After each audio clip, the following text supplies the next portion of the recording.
1, 2, 1, 2. Audio check. Audio check again. Airs. 1, 2, 3, 4, 5, 6, 7, 8, 9, 10.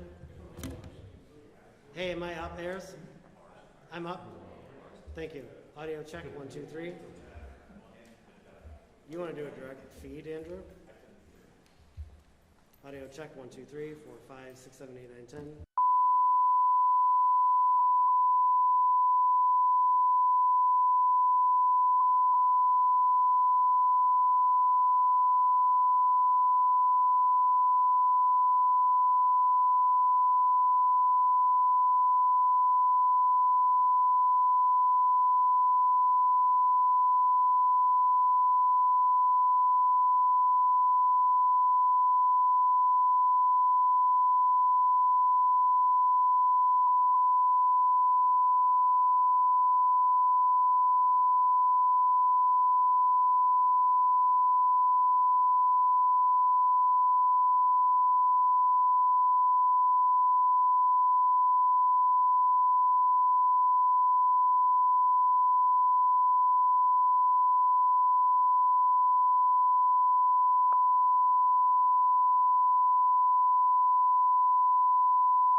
Good afternoon. Excuse me. I'd like to start by saying a few words about the ransomware cyber attack currently impacting Colonial Pipeline. This is something that our administration, has been tracking extremely carefully, and I have been personally briefed every day. The Department of Energy is working directly with Colonial to get the pipelines back online and operating at full capacity as quickly and safely as possible. The FBI also is engaged to assess and address this attack. The agencies across the government have acted quickly to mitigate any impact on our fuel supply. And over the weekend, at my direction, the Department of Transportation issued an emergency order to loosen restrictions on truck drivers in order to allow more fuel to be transported by a tanker. We're prepared to take additional steps depending on how quickly the company is able to bring its pipeline back to full operational capacity. The Federal Bureau of Investigation has determined Colonial's network was infected by ransomware, and it's a criminal act, obviously. FBI released details of the attack so others can take steps to prevent being infected. My administration takes this very seriously. We have efforts underway with the FBI and DOJ, Department of Justice, to disrupt and prosecute ransomware criminals. And my administration will be pursuing a global effort of ransomware attacks by transnational criminals who often use global money laundering networks to carry them out.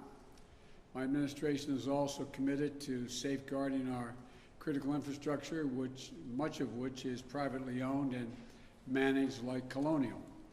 Private entities are making their own determination on cybersecurity, so to jumpstart greater private sector investment in cybersecurity, we launched a new public-private initiative in April. It begins with a 100-day sprint to improve cybersecurity in the electric sector. And we'll follow that with similar initiatives in natural gas pipelines, water, and other sectors. In addition to companies stepping up, we need to invest to safeguard our critical infrastructure. That's one of the many things my American Jobs Plan is designed to do. I also want to update the people on the progress that we've made in our recovery and the next steps that we're going to be taking. As we learned Friday, the economy created 266,000 jobs in April. In fact, altogether, since the time we took office, we've created more than 1.5 million jobs in the country. It's the most jobs created in the first 100 days of any president on record, more than 3 times the solid job creation that President Carter saw in his first 100 days, and more than 6 times what President Reagan saw. In the 3 months before I got here, our country was creating roughly 60,000 jobs a month. In the 3 months since we've gotten here, we've been creating on average 500,000 jobs per month. In the first quarter, our economy grew at 6.4% rate, outpacing the growth we're seeing from our friends in the Eurozone. Because of the American Rescue Plan, forecasters are projecting we'll see the fastest economic growth in nearly 40 years in the months to come. We're moving in the right direction. So let's be clear. Our economic plan is working. I never said, and no serious analyst ever suggested, that climbing out of the deep, deep hole our economy was in would be simple, easy, immediate, or perfectly studied. Remember, 22 million Americans lost their jobs in this pandemic. So, some months will exceed expectations, others will fall short. The question is, what is the trend line? Are we headed in the right direction? Are we taking the right steps to keep it going? And the answer clearly is yes. I also want to offer a bit more detail on the month's jobs numbers in particular. These monthly reports are a snapshot, as you all know. They take 1 week, a moment in time. Since this snapshot was taken around the week of April the 12th, since then, COVID-19 counts are down by more than 40% since then. And vaccination rates among working-age Americans has roughly doubled since then. This survey was taken before every adult was eligible to be vaccinated. So back then, 18% of working-age adults were fully vaccinated. Today, if it were taken, 34% are fully vaccinated. No wonder things in America feel better today than they did back when the survey was taken. With that context, here are the steps we're going to be taking to maintain our progress. First, today we're opening a portal for state and local governments to apply for the first funds from the American Rescue Plan. Because states and local governments have to balance their budgets, a lot of them had to lay off employees when the economy, state employees and local employees, when the economy slowed and tax revenues fell. We're talking about 1.3 million state and local employees out of work. Now the money we're going to be distributing now, is going to make it possible for an awful lot of educators, first responders, sanitation workers to go back to work. Second, this is a year-long program. Second, we're delivering assistance to tens of thousands of restaurants and bars across the country. Today, we're sending out the first relief checks to 16,000 hard-hit restaurants with help for many more to follow. A lot more people are going to be employed. Third, the employers bring back laid-off workers. To help them do that, we're going to remind them that there is some programs they can take advantage of. For example, employers can hire back their laid-off workers part-time without those workers having to give up all their unemployment benefits. Here's another example. In the American Rescue Plan, we expanded a tax incentive called Employee Retention Tax Credit. This can provide a recovering small or medium-sized business a direct credit for each worker they keep on or a job that they rehire.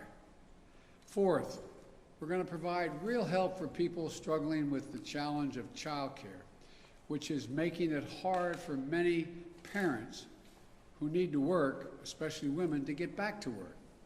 During this crisis, thousands of child care providers and centers were forced to close because they couldn't make ends meet with fewer students and higher costs to keep them safe.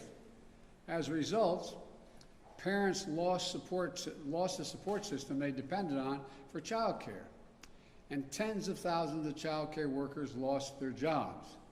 In fact, there are 150,000 fewer child care jobs now than there were pre-pandemic.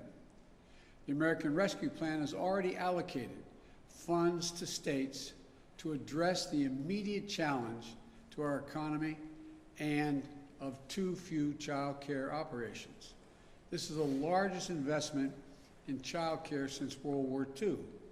Today, my administration is releasing guidance to states to help get the funds they need out the door as quickly as possible to allow dramatic expansion and availability of child care in this country. With these funds, states can help hundreds of thousands of providers reopen and stay open and provide safe and healthy learning environments for more than 5 million children. These funds will also allow states to provide over 800,000 families with subsidies to pay for child care. Simply put, it's going to help working parents get back to work. This one-time investment is a real answer to a real problem our economy is facing right now. Well, look, fifth thing we're going to do, we're going to make it clear that anyone collecting unemployment who is offered a suitable job must take the job or lose their unemployment benefits. There are a few COVID-19 related exceptions so that people aren't forced to choose between their basic safety and a paycheck, but otherwise, that's the law. I know there's been a lot of discussion since Friday's report, that people are being paid to stay home rather than go to work. Well, we don't see much evidence of that. That is a major factor. We don't see that, look, it's easy to say the line has been, because of the generous unemployment benefits, that it's a major factor in labor shortages. Americans want to work. Americans want to work. As my dad used to say, a job's about a lot more than a paycheck. It's about your dignity, your place in the community, being able to look your kid in the eye and say everything's going to be okay. I think the people who claim Americans won't work, even if they find a good and fair opportunity, underestimate the American people. So we'll insist that the law is followed with respect to benefits, but we're not going to turn our backs on our fellow Americans. 22 million people lost their jobs in this pandemic through no fault of their own. They lost their jobs to a virus and to a government that bungled its response to the crisis and failed to protect them. We still have 8 million fewer jobs than we did when the pandemic started. And for many of those folks, unemployment benefits are a lifeline. No one should be allowed to game the system, and we'll insist the law is followed, but let's not take our eye off the ball. Families who are just trying to put food on the table, keep a roof over their head, they aren't the problem. We need to stay focused on the real problems in front of us, beating this pandemic and creating jobs. Again, the law is clear. If you're receiving unemployment benefits and you're offered a suitable job, you can't refuse that job and just keep getting the unemployment benefits.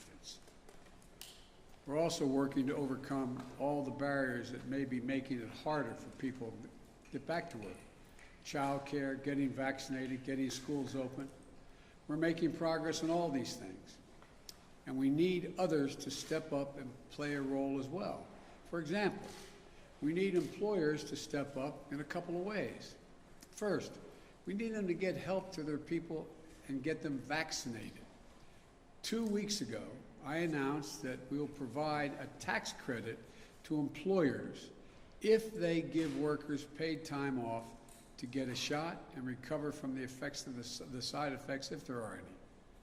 Our economy can't achieve its full potential until we get more people vaccinated. Employers can help that. We also need to recognize that people will come back to work if they're paid a decent wage. The last Congress, before I became president, gave businesses over $1.4 trillion in COVID relief. Congress may have approved that money, but let's be clear, the money came from the American people, and it went from the American people to American businesses, many of them big businesses, to help them get through this pandemic and keep their doors open. I'm not questioning it. It was the right thing to do. But my expectation is that as our economy comes back, these companies will provide fair wages and safe work environments. And if they do, they'll find plenty of workers. And we're all going to come out of this together better than before. So we need to stay focused on creating jobs and beating this pandemic today and building back better for tomorrow. The American Rescue Plan is just that, a rescue plan. It's to get us out of the crisis and back on track, but it's not nearly enough.